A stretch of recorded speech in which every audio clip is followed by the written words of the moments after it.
Chicken ബിരിയാണിക്ക് എത്ര? 180 sir. Half ബിരിയാണിക്കോ? 100. എന്നാ ഒരു ഹാഫ് ബിരിയാണി 2 കിട്ടും. ഇതാണോ ആനിവേഴ്സറി ട്രീറ്റ്? അല്ല ഫുഡ് വേസ്റ്റ് ആവണമെന്ന് കരുതിയിട്ടാ ഞാൻ കുറച്ച് കഴിക്കുന്നു. ശരി. കല്യാണം കഴിഞ്ഞാലും എന്റെ ഫ്രണ്ട്സ് നമ്മുടെ വീട്ടിൽ താമസിച്ചോട്ടല്ലേ. ഇത് റൂം ഫ്രീ ആണല്ലോ. മറ്റു മൂന്നിനും കിടക്കാം. വാടകയിലാകും. എന്റെ പൊന്നു വാടക ഞാൻ തന്നോളാം. നിന്റെ പൈസ കാശല്ലേ? എന്നാ വേണ്ട ഞാൻ പറയുന്നേ ഉള്ളൂ.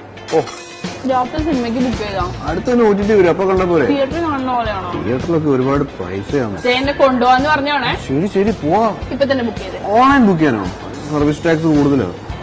അതെ ഇന്ന് എന്നെ ഒന്ന് പിക്ക് ചെയ്യണം. ബസ് ഒന്നും നടക്കില്ല. കാറിന് തന്നെ വന്ന് പിക്ക് ചെയ്യണം. ട്രാൻസ്പോർട്ട് ഉപയോഗിക്കണമെന്നാണ്. പെട്രോള് ഞാൻ അടിച്ചു തരാം. അതിന്റെ ആവശ്യമൊന്നുമില്ല. ഞാൻ കാർ എടുക്കാം. ഞാൻ അവസാനം കഴിക്കാൻ മാറ്റി വെച്ചത് അത് കൊടുത്ത് കഴിച്ചു. ദുഷ്ടൻ. മാറ്റി വെച്ച് നിനക്ക് വേണ്ട. ഗിഫ്റ്റും മേടിച്ചു തരൂല, ഫുഡും മേടിച്ചു തരൂല. ആര് പറഞ്ഞു നിനക്ക് ഗിഫ്റ്റ് ഇല്ലാന്ന്? മനസ്സിലായി. അതെന്റെ favourite make your own perfume. Bag വെച്ചോ വീട്ടിൽ ചെന്ന് നോക്കാം. ഇതെന്റെ പഴയ കുപ്പിയല്ലേ? മാറിപ്പോയിരിക്കാൻ ഞാൻ വെച്ച മാർക്ക്. ഇത് എന്ത് തരിയുടെ അവിടെ കൊടുത്ത റീഫില്ല് വരും. ഡിസ്കൗണ്ട് കിട്ടി കാണും അല്ലേ? എടോ ഈ കുപ്പി എനിക്ക് പക്ഷെ എവിടെ നിന്ന് കിട്ടി? കഴിഞ്ഞ വർഷം വീട്ടിൽ വന്നപ്പോ താൻ കളയാൻ വെച്ചതാ. അത് എടുത്തു. വേസ്റ്റ് ആക്കണ്ടല്ലോ. സാരമില്ല. ഗിഫ്റ്റ് തന്നല്ലോ എന്തായാലും. ഐസ്ക്രീം 1/2 കിട്ടും. നോർമലി സൂപ്പൊക്കെ 1/2 ആയിട്ട് കൊടുക്കാറുണ്ട്. ഞങ്ങൾക്ക് 2 പ്ലേറ്റും ഒരു ഐസ്ക്രീം തരാൻ പറ്റുമോ? ഓക്കെ.